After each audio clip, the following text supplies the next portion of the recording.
Hello everyone, and welcome to the Block Wars 13 update video. Since the last event, we've brought a lot of exciting new content and changes, and we can't wait to share them with you. For any other updates on Block Wars, team announcements, or highlights of some of our players, make sure to check out the Block Wars Twitter account @BlockWarsEvent and visit our lovely community Discord server, linked in the description down below. Right, grab your snacks and drinks. This update will be quite lengthy, so listen carefully. Starting off with the hub, you may notice one big difference. This event, we're celebrating the season of summer with a new tropical look. You'll even be able to pick up a delicious ice cream cone in the lobby, so come and chill out while you dine in on this sweet treat. Next to that, we may or may not have a special birthday area for two of our beloved players. The winners area is also getting a huge update. Instead of the long, lengthy, and depressing hallway, the winners area is now a garden courtyard where you can view all the past winners much more easily. Speaking of which, once you win an event, you and your team will automatically be added into the area, which should be the ideal place for screenshots should you come out on top. Moving on to the decision donut, power-ups are now taken away 5 seconds before the voting period ends, preventing any last-second golf rules taking place. We've asked the folks over at our community Discord, which you should totally check out, to submit a picture of their cat and name. Every time someone gets the extra cat vote item, it will spawn one of the submitted cats and a dog. No complaints, they're both equally cute. Right, before we move on to the games, we've added a few quality of life changes to prevent some confusion and such occurring. In death messages, the player who now died is highlighted in bold. We've also added a tutorial system to all the games to help better understand the objective of the game. Lastly, we've added in-game recaps to every game. You'll be able to see yourself and your team's performance in each game and overall after each game is finished. Additionally, when someone gets a new record, it's now broadcasted in chat. Got all that? Good. Now let's get on to the games. If you've been paying close attention to our Twitter, then you may have noticed that the extraction has gotten a new map called Cuba.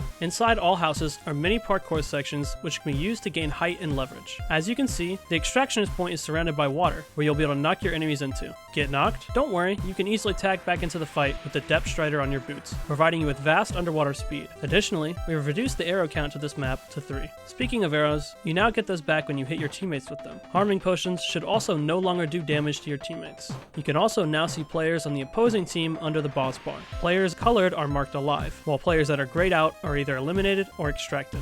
Switching over to Hunt, we've added 4 new corner rooms on the bottom layer, giving you the ability to circle around hunters chasing you to make your grand escape. We've additionally added 10 more seconds to hiding time before hunters are released. In battle, we're taking you into the new map, the Garden of War. With the new map, we're also giving you a brand new kit selection area. In the Garden of War, there are 4 main entrances, as well as secondary entrances through all the windows you'll find throughout the map. Accessible through the outside if you do a little parkour. The Coliseum has 3 floors you can travel up to. On each floor, you can travel outside of each rim to shoot down opposing teams down below in the garden. Right, now onto the kits. Listen carefully as a bunch of changes has occurred. Starting off with the new kits. Frozone is a utility kit in which you can blind and slow down opposing teams. You can use the throwable ice to blind enemy players for 5 seconds and use the slowness potions to, well, slow down your enemies.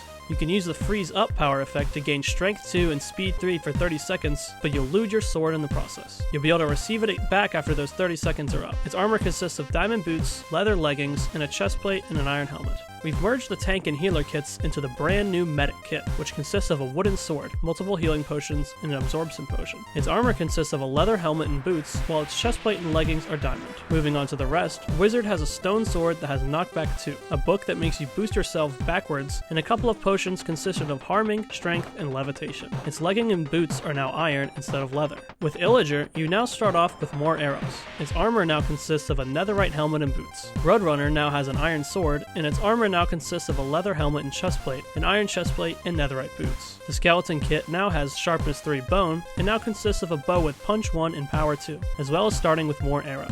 Piglin now also has a new Molotov model, with its Molotov fire size being increased. Guardian now has a Loyalty 3 trident and 8 splash water potions, with its armor consisting of diamond boots and leggings, and a leather helmet and chest plates with protection 4 and thorns 1. Additionally, during the final border, all health potions from the medic kit will be removed, making endgame a true fight to the finish. We've also added tooltips when you hover over all the custom battle items. In Move, we've changed levels in all stages. Yes, you heard that right. We've made changes to parkour, dropper, bridging, and even ice boats. Good luck VOD reviewing now, suckers! Additionally, we've increased the speed of blocks decaying to 3 seconds from 5 in bridging. In Spleef, each layer now has a different color, making it much easier to distinguish what layer you are on. In the TNT bow round in Spleef, instead of instantly exploding, it creates a 3x3 with orange blocks for 10 ticks, that's half a second, and then disappears. Don't worry, you can still rocket jump though. Raced is getting a massive overhaul on the Sunny Airport map with a bunch of new different routes. Yes, we've heard your many complaints about the Elytra section, so we gave it a little fix. After you are launched up onto the launch pad, you'll be able to land on a platform and fly your way through the skies. Once you're on top, we've switched the automatic deployment of Elytras after the jump pad to a manual activation after the platform. In simpler terms, once you've acquired the Elytra, you'll need to manually deploy it. Construction is getting new builds as always, as well as the platforms and middle blocks being a bit bigger. You've also extended the timer between builds to 6 seconds and added an extra minute to the overall timer as well. You also now get blocks to your inventory when the timer between builds starts instead of at the end. Last but not least,